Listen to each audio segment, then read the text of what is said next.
안녕하십니까. 국내 이슈를 통해서 주식에 대한 투자 포인트를 찾아보는 크로스체크. 저는 오현진입니다. 오늘도 준비된 세 가지 기사 내용 먼저 보도록 하겠습니다. 첫 번째 이데일리 기사입니다. 마골은 오픈뱅킹 시대라는 기사인데요. 오픈뱅킹이라는 것은 이제 모든 은행 그리고 모든 핀테크 기업을 하나로 묶어서 하나의 거대한 금융 플랫폼을 만든 것이 바로 오픈뱅킹입니다. 이 오픈뱅킹을 통해서 은행권의 순위 변화가 예상이 되고요. 여기에 이제 적응을 하는 은행들은 성장할 수 있을 것으로 봅니다. 이 오픈뱅킹이 무엇인지 그 정의에 대해서 한번 살펴보도록 하겠습니다. 두 번째도 이데일리 기사입니다. 빚을 내서 주식 투자를 하는 사람들이 다시 한번 또 늘고 있다라는 기사입니다. 신용 투자는 양날의 칼이죠. 잘 쓰면 레버리지 효과를 낼 수 있지만 제대로 쓰지 못하면 손실을 2배 이상으로 불릴 수 있는 그런 어떻게 보면 굉장히 위험한 또 전략이라고 볼 수 있는데 최근 신용융자 거래가 왜 늘고 있는지 또 이런 부분에 있어서 주의할 사항은 무엇인지 살펴보도록 하겠습니다. 마지막은 한국경제 기사입니다. 그래서 내년에 상장 폐지 폭탄이 터지나라는 기사인데요. 관리 종목 지정이 좀 늘어나고 있어요. 관리 종목이 많아지면 상장 폐지 기업도 많아지니까 이런 기업들을 어떻게 해야 피할 수 있는지에 대해서도 한번 살펴보도록 하겠습니다. 그럼 기사 본문으로 들어가 보겠습니다. 이데일리 경제 신면에 있는 기사입니다. 최근에 이제 오픈뱅킹 서비스 어제부터 한 10개 정도 은행을 중심으로 시작이 됐는데요. 앞으로 오픈뱅킹 서비스에 이제 가입한 업체들이 꾸준히 늘어날 것으로 판단이 되고 있습니다. 오픈뱅킹 서비스를 이제 간단하게만 그 정의를 하면요. 그러니까 은행 계좌를 기존에 보유한 고객이 느낄 만한 변화는 은행 앱 하나만 깔면 모든 은행 계좌와 거래 내역을 조회하거나 입출금, 이체, 그리고 송금 이런 부분들이 한 번에 가능하다라는 겁니다. 그래서 아래에 나온 이제 그림이 그 우리은행의 오픈뱅킹 앱 그림이라고 보시면 될 것 같아요. 그래서 이 오픈 부분에 있어서의 어떻게 보면 그 경쟁력을 갖춘 업체가 은행 사업의 선도자 역할을 할 수 있을 것이다라는 부분이고요. 현재 시점에서 이제 오픈뱅킹 이용 절차를 한번 보면 그러니까 은행 계좌를 보유한 고객들, 개인 투자분들 대부분 아마 2개나 3개 정도의 은행 계좌는 가지고 계실 겁니다. 그래서 그 계좌의 정보들을 모두 은행 앱에 보유 계좌에 등록을 합니다. 그래서 이걸 가능하게 해줄 수 있는 게 바로 오픈 API 서비스라는 건데 핀테크 기업이 금융 서비스를 편리하게 개발할 수 있도록 은행의 금융 기능과 콘텐츠를 표준화된 형태로 제공하는 기술입니다. 그래서 이 기술을 기반으로 통합 플랫폼을 운영할 수 있고요. 이 하나의 앱을 통해서 거래 내역 잔액 조회 그리고 은행 간 입금과 출금이 가능해진다라고 보시면 되겠습니다. 여기서 이제 함께 주목할 부분이 그 데이터 3법입니다. 현재 국회에서 이제 통과에 대한 논의가 진행이 되고 있는데요. 쉽게 이제 얘기를 해서는 그 기업이라든지 개인이 그 데이터 정보를 마케팅에 활용할 수 있는 범위를 넓혀주는 그런 법이다라고 보시면 되겠습니다. 그래서 이 데이터 3법이 통과하게 된다면 고객 데이터를 활용해서 고객이 원하는 상품, 서비스 제공이 가능해지기 때문에 조금 더 폭넓은 마케팅이 더 진행이 될 수 있다라는 부분이고요. 이 오픈뱅킹은 특히 이제 핀테크 업체에게 수혜가 많이 갈 것으로 보입니다. 그러니까 기존에는 이 핀테크 업체들이 은행 결제망을 쓰는 대가로 한 건당 400원에서 500원 수수료를 내고 있는데요. 이 비용이 10분의 1까지 줄어듭니다. 그래서 핀테크 업체들이 은행 업체와 경쟁할 수 있는 환경이 조성된다라고 보시면 될 것 같고요. 은행 업체는 이 부분이 이제 그 기회이자 위기라고 보시면 될 것 같아요. 일단 위기라고 볼 수 있는 이유는 이렇습니다.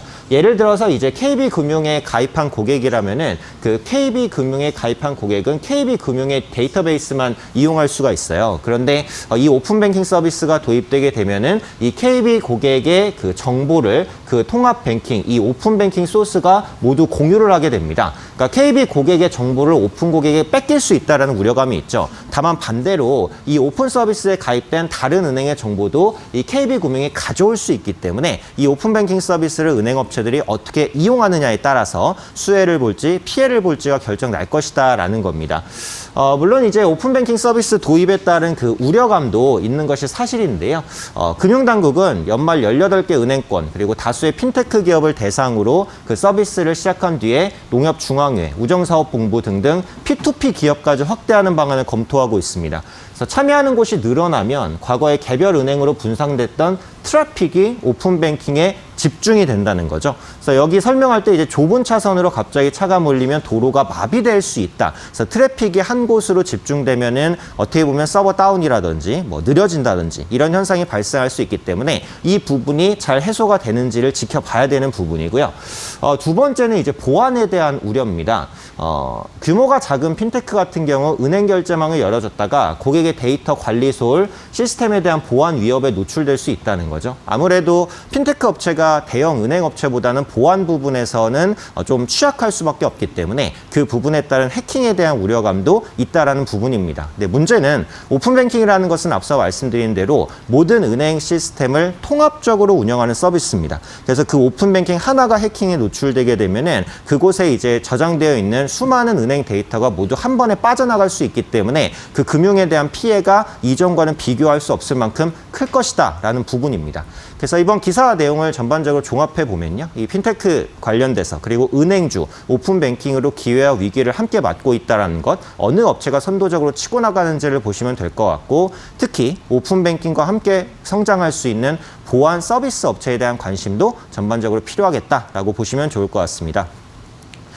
다음 기사 보도록 하겠습니다. 이데일리 증권 19면 기사입니다. 빚을 내서 주식 투자를 하는 고객들이 늘고 있다라는 게 이제 기사의 핵심적인 내용인데요. 최근에 이제 월별 신용거래 융자 잔고를 보시면 실제로 10월에 9조 176억 원까지 거래 융자 잔고가 다시 늘어나는 모습들 나타나고 있습니다. 기존에 이제 일본과의 그 화이트리스트 배제 그리고 미중 갈등 이런 부분들로 불확실성이 커지면서 신용 거래가 계속해서 감소하는 모습이었는데요. 최근에 화이트리스트 배제에 대한 내성이 좀 많이 생겼고 내부적으로도 소재 개발에 성공하는 모습 많이 나타나고 있고 미중 갈등 같은 경우 이제 1차적인 무역 합의에 이를 것이다라는 시장의 전망들이 나오면서 신용융자 잔고가 다시 증가하는 빚을 내서 투자하는 사람들이 많아지고 있다라고 보시면 되겠고 그 신용잔고 증가와 함께 늘어나고 있는 부분이 바로 그 레버리지 투자입니다. 그래서 레버리지 투자 같은 경우 지수를 2배 정도 추종하는 그 성향을 가지고 있죠. 그래서 코스닥 150 지수가 11% 넘게 상승하면서 타이거 코스닥 150 레버리지 그리고 코덱스 코스닥 150 레버리지가 모두 이달 들어서 20% 이상 상승했습니다. 이 상품들은 이제 ETF 상품이죠. 그래서 지수의 방향성을 2배 정도 추종하도록 그러니까 코스닥 150 지수가 예를 들어 3% 올랐다면 레버리지는 6% 오르고 반대로 하락할 때도 2배로 추정을 하고요.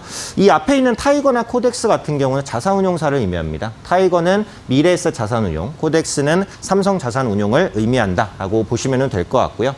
물론 이에 대한 우려 요인도 있습니다. 최근에 보시면은 그 제약바이오주가 코스닥 시장을 끌어올렸는데 HLB 같은 경우 변동성이 엄청나게 커지고 있죠. 어제 같은 경우 HLB의 변동성이 상하로 30%에 육박했습니다. 그래서 하방 쪽으로 변동성이 커진다라고 한다면 그에 따라서 레버리지 투자로 큰 손실을 입을 수도 있기 때문에 이 부분에 대한 주의는 반드시 필요하다라고 보셔야 될 것 같고요. 레버리지 매매보다 조금 더 우려스러운 것은 신용거래죠. 특히 빚을 내서 주식을 샀을 경우 주가가 급락해서 증가금 이하로 주가가 떨어지면 증권사가 해당 계좌를 반대 매매할 수 있다라는 우려감입니다. 그래서 주식 거래를 이제 신용거래로 매수를 했을 때 주가가 하락하게 되는데 여기서 이제 그 일정 증거금 이하로 떨어지면서 반대 매매가 진행이 되면 주가가 더 많이 하락한다는 거죠. 그래서 기존에 신용을 이용하지 않았을 때보다 신용을 이용했을 때 손실폭이 훨씬 더 커질 수 있는 리스크가 있다는 부분도 염두를 해두셔야겠죠. 그래서 신용 거래를 하실 때는 반드시 시황 그리고 업황 그다음에 이제 종목에 대한 내용에 대해서 어느 정도 자신감이 있을 때만 이제 신용 거래를 하시는 게 좋겠다라는 거고요. 앞으로 남은 불확실성도 많습니다. 특히 이제 중국 3분기 경제 성장률 6%에 불과했고요. 그다음에 FOMC 회의, APEC 회의에서 모두 다 이제 긍정적인 결과. 그러니까 FOMC에서는 금리 인하, APEC에서는 미중 간의 1차 협상이 있을 것이다라는 기대감. 이런 부분들이 지금 시장에 선반영된 부분이 있습니다. 그래서 그렇기 때문에 실제로 기대치만큼의 성과가 나오지 않으면 지수가 크게 흔들릴 수 있거든요. 그래서 이에 따라서 신용 물량이 또 출회될 수도 있으니까 이 부분에 대한 주의도 필요할 것 같고 앞으로 예정되어 있는 그 FOMC 회의에 대한 결과, APEC 협상 결과 이런 부분들 꼼꼼히 체크하시는 게 중요할 것 같습니다. 마지막 기사 보도록 하겠습니다. 한국경제증권 23면 기사인데요. 그래서 내년에 상장 폐지 폭탄이 좀 터질 수 있을지에 대한 우려감 커진다라는 부분입니다. 보시면 올 들어 이제 급증한 관리 종목 지정 기업이에요. 그러니까 상장 폐지라는 게 한 번에 진행되는 것이 아니죠. 일단 첫 번째로는 관리 종목에 지정된 이후에 그 다음에 상장 폐지까지 절차가 진행이 되니까 우선 관리 종목에 지정되지 않는 것이 중요한데 올해 같은 경우 관리 종목 지정 기업이 80개입니다. 2017년부터 계속해서 늘어나는 모습인데 올해가 아직 안 끝났어요. 지금까지 80개이기 때문에 연말까지 보면은 아마 90개 정도까지 관리 종목이 늘어날 것 같고 이 90개라는 관리 종목은 과거 2008년 서브프라임 모기지 사태 때 있었던 관리 종목 수와 거의 같다라고 보시면 될 것 같아요. 그래서 그만큼 상장 폐지 기업이 많이 나올 수 있는 이유가 되고 있다라는 거고 일단 이렇게 관리 종목이 많이 나오는 이유는 경기 부진 여파로 기업 실적이 악화됐고 신외관법으로 감사가 깐깐해지면서 이제 기업들이 이중고를 겪고 있기 때문입니다. 그래서 관련 내용을 이제 보시면은 실제로 이제 그 관리 종목은 보통 3, 4월과 7, 8월에 많이 나온다고 알려져 있어요. 그러니까 3, 4월이나 7, 8월에 투자를 하실 때는 그 재무제표를 좀 꼼꼼히 보실 필요가 있지 않을까. 물론 지금이라고 안 나오는 건 아니니까 어떤 투자든 재무제표는 좀 확인을 하실 필요가 있다라고 보고 있고요. 올해 관리 종목이 된 기업을 보면은 가장 높은 사유가 감사 의견 비적정 사유입니다. 그래서 감사 의견 한정, 부적정, 의견 거절인데 그 중에서도 의견 거절이 제일 많아요. 왜냐하면 기업이 이제 손실이라든지 회계 부정 이런 부분들을 피하기 위해서 자료를 제때 제공하지 않거나 왜곡해서 제공하다 보니까 회계사들이 이런 부분을 판단할 수가 없다라는 겁니다. 그리고 두 번째로 많은 것이 4개 사업연도 이상 영업 손실을 기록했을 경우예요. 이거를 반대로 말하면 연속 영업 손실을 내는 기업만 피해도 관리 종목이나 상장 폐지 종목을 피할 수 있다라고 보시면 될 것 같고요. 그래서 공적으로는 이제 신외관법의 영향으로 외부 감사가 깐깐해진 점도 앞서 말씀드린 대로 이제 원인으로 꼽히고 있다라고 보시면 되겠습니다. 그래서 종합적으로는 이제 상장 폐지나 관리 종목을 피하기 위해서는 재무 구조를 꼼꼼히 확인하실 필요가 있다라는 거죠. 물론 재무 구조를 확인한다고 해서 상장 폐지를 반드시 피할 수 있는 것은 아닙니다. 하지만 가능성상으로 봤을 때는 꼼꼼히 확인하셨을 때 상장 폐지를 피할 가능성이 높아지는 것은 사실이고요. 이런저런 분석이 어렵다라고 한다면 그 시장에서 말하는 소위 동전주 1,000원 미만의 주식에 대한 매매를 피하는 것만으로도 상장 폐지를 상당 부분 피할 수 있다라는 부분까지 말씀드리도록 하겠습니다. 네, 오늘 준비한 기사 내용 여기까지 살펴보았습니다. 간밤에 미증시는 FOMC 회의에 대한 경계감이 반영되면서 소폭 조정을 보였습니다. 금일 국내 증시도 약간의 관망세 발생하면서 지수 등락 제한적일 가능성 높으니까요. 오늘은 적극적인 매매보다는 보유 종목 관리에 주력하시는 것이 좋을 것 같습니다. 이상으로 크로스체크 오현진이었습니다.